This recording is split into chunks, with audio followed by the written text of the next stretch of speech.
Kevin and I met 3-4 years ago. I've been very fortunate to participate as an investor, an advisor, and so on in his startup, which I love, called Ship. Ship with a Y, SHYP. Kevin's been a great serial entrepreneur from a very, very early age, from selling imported cars in Vancouver from his dad's garage to being a power seller on eBay, and then founding and running Ship. And I've been involved with a few startups, but I think what Kevin has done that's very peculiar, both from a product perspective as well as the culture perspective, really stuck out because whether you are a developer or a delivery person, I think the culture of Ship is very visible. It's hard to miss throughout, and that translates very well in customer experience. It shows up right away in the product, shows up in the customer experience, and so on. So we thought it'll be great to get Kevin's thoughts on culture. So I'll just quickly start off by saying, hey, what is the culture of Ship from your perspective? Like, how do you define culture of Ship? So I think there's a few things that really do stick out, especially compared to other companies that I talk to or friends or anything like that. I think first thing is a really direct culture. And that's really just like people really speak their mind. If there's a problem, really talk about it openly and figure out a solution. It seems simple, but I don't know, for whatever reason, in San Francisco, there's a lot of companies, there's kind of this passive-aggressive culture, and it's really tough to get a lot of stuff done, and there's a lot of talking outside of what like the people that should be brought into the situations, and we've got a really direct culture. I think that we've got a really humble culture as well. It's really great to come into work and work with people like that.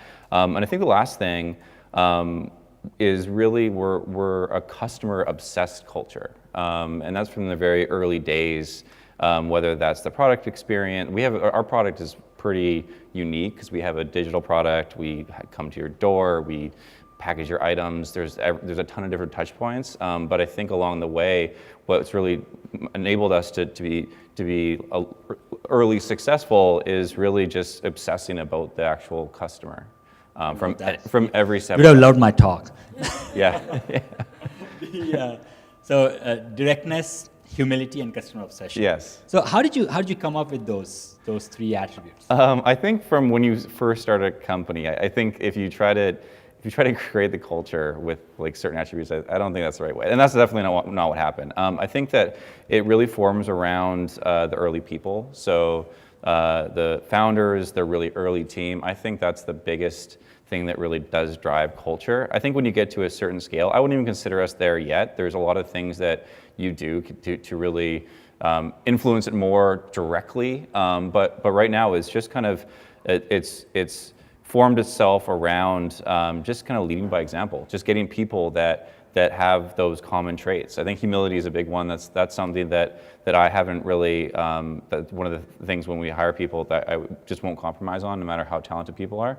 And that's really stuck around and ingrained itself in the culture. And same with the customer obsession piece. That's some of the things that we bring even in early days, like bringing people on, like really make sure that you have people that's a really important thing. And then the culture is kind of formed from there. We're still pretty early. I think that in the next maybe couple of stages of the company, we'll try to be more deliberate on maybe trying to form the culture or push it in a certain direction. But I think where the stage we're at now is really just set by example by the people, by myself and the early team. Yeah, I think that has to, people and especially the new team members have to see it on a day-to-day basis, the culture being imbibed throughout. You made a very interesting and a very important decision a couple of years ago for having, so this is Ship has employees who are drivers, who are delivery folks, who work in the warehouses, and there are multiple companies, multiple startups in the Valley and worldwide where several jobs were classified as full-time employees and several others were contractors. I think Kevin made a very intentional and deliberate effort to have everyone being an employee. Yeah.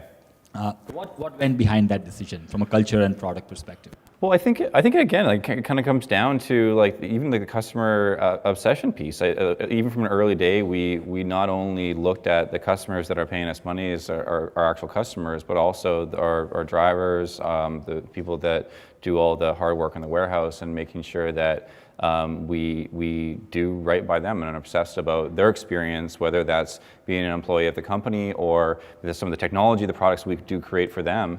And so the decision to convert everybody to W-2 is just kind of part of that. Just to really want to build a really long-standing company.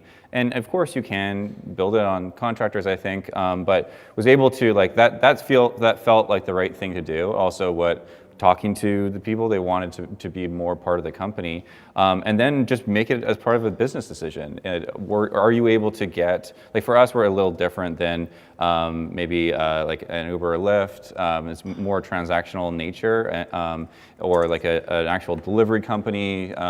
The actual customer experience when you show up at the door or in a car doesn't have to be as high, but with us, we're able to justify it as far as like a business decision. Like, are we going to be able to provide a better customer experience, especially as we've kind of made this move into serving businesses, and that was one of the things one of the reasons we decided to make the switch, and it's been great. Like our NPS is up, the actual referrals that other customers are sending are up. That piece, when you show up at a door and people have questions and stuff like that, and for us, we could be showing up and shipping a $1,000 painting or something, and so that customer experience, that level of trust really mattered, and so the W-2 piece, there was just another way that we could have a different relationship with that customer, and just the higher level of service. Makes sense, I think, and it shows, as I said, as a customer, it definitely shows in the customer experience I've received as a customer of Ship, and so. That's great. So it's great to see that. Now, how has that evolved? Those three attributes, how have they evolved over the last 3 years, 3.5? I mean, it's grand scheme of things, it's not a long time, but it feels like a very long time. It feels like a long time. And lots have changed. So how have those three attributes evolved? And how, just a secondary question there, how have other newer team members who joined, say, in the last year or so, have contributed to the evolution of the culture?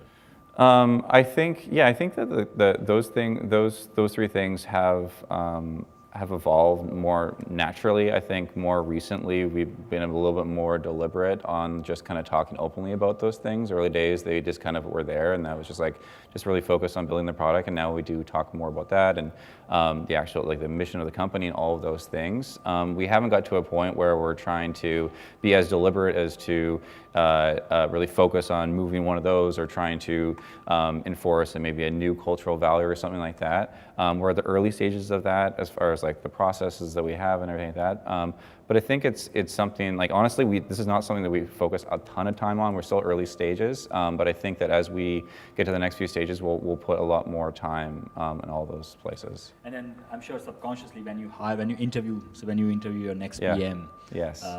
What did you look for from a culture perspective? And how do you look for humility? You mentioned. How do you look for directness? Right.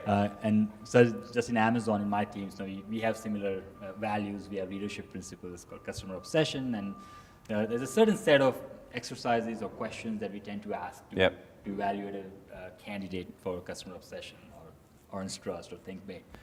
What's your approach on culture fit? Yeah, so I think of the directness. I think that, like, are they willing to ask the really hard questions? Have they actually? I think a big thing as well. This is kind of a little bit outside of the directness piece, but have they done their research? And so I had an interesting candidate that came in this week, and he actually looked through our entire team on LinkedIn, and he's like, you guys are really kind of junior for this, like you don't have a lot of experienced people in yet. Was that deliberate? Like, how is that? And I thought that was really interesting as far as people doing a lot of research and like kind of digging under the covers, which most candidates don't, but also being able to ask those hard questions. I think that that's something that most of our team members have it, and that's one of the ways that we could interview for it. I think on the PM perspective, I think a few things that jump out, like for one, have you used a product? It's crazy how many people go into a product interview and haven't actually used a product. It blows my mind. Like that alone right there is like, that doesn't make any sense.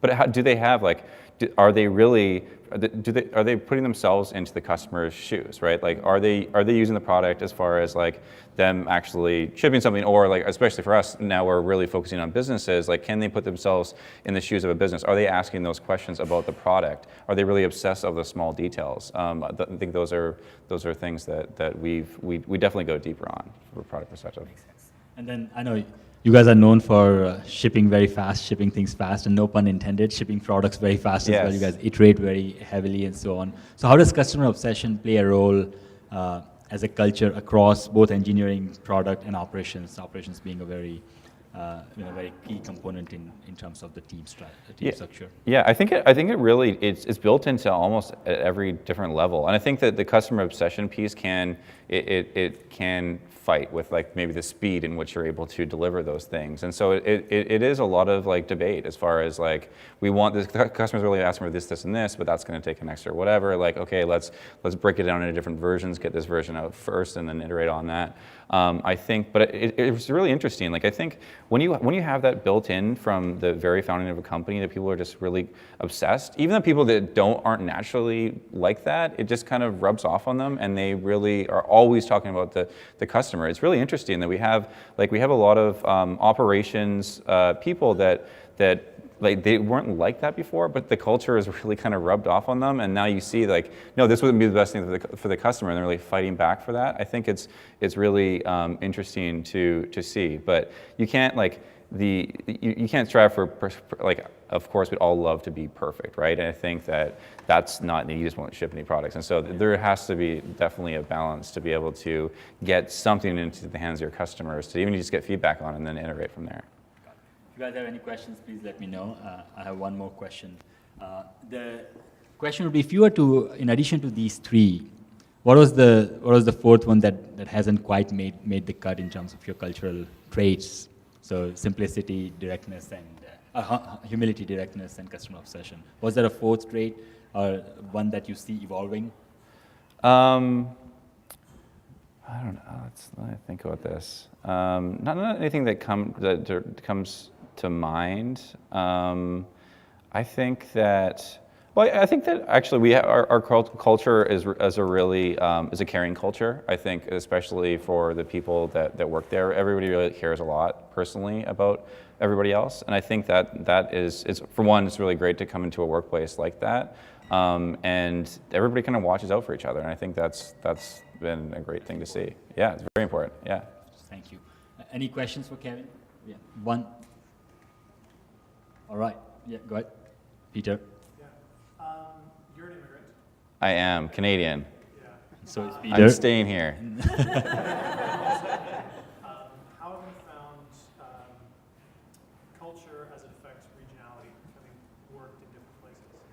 Yeah. So we're in a few different cities. I think that I'd say that the strongest difference is probably West Coast, East Coast. I think New York is definitely a little different. I think Chicago's a little, I'd say that Chicago is probably the closest to Canadian culture as any of the cities we're in. It's definitely a little nicer. It's interesting. The Chicago, especially from the customer's perspective, it's a local feel as well. I think it's maybe that second city. I'm not from there, and I haven't spent a lot of time there. I thought that was really interesting. But I think that the biggest difference is kind of the West Coast, East Coast. I think East Coast is really like, let's get this done right now, and kind of the hustle and bustle. And I think it's just a little different out here. Cool. Thank you so much, Kevin. Thank you for coming, and thank you, everyone. Yeah.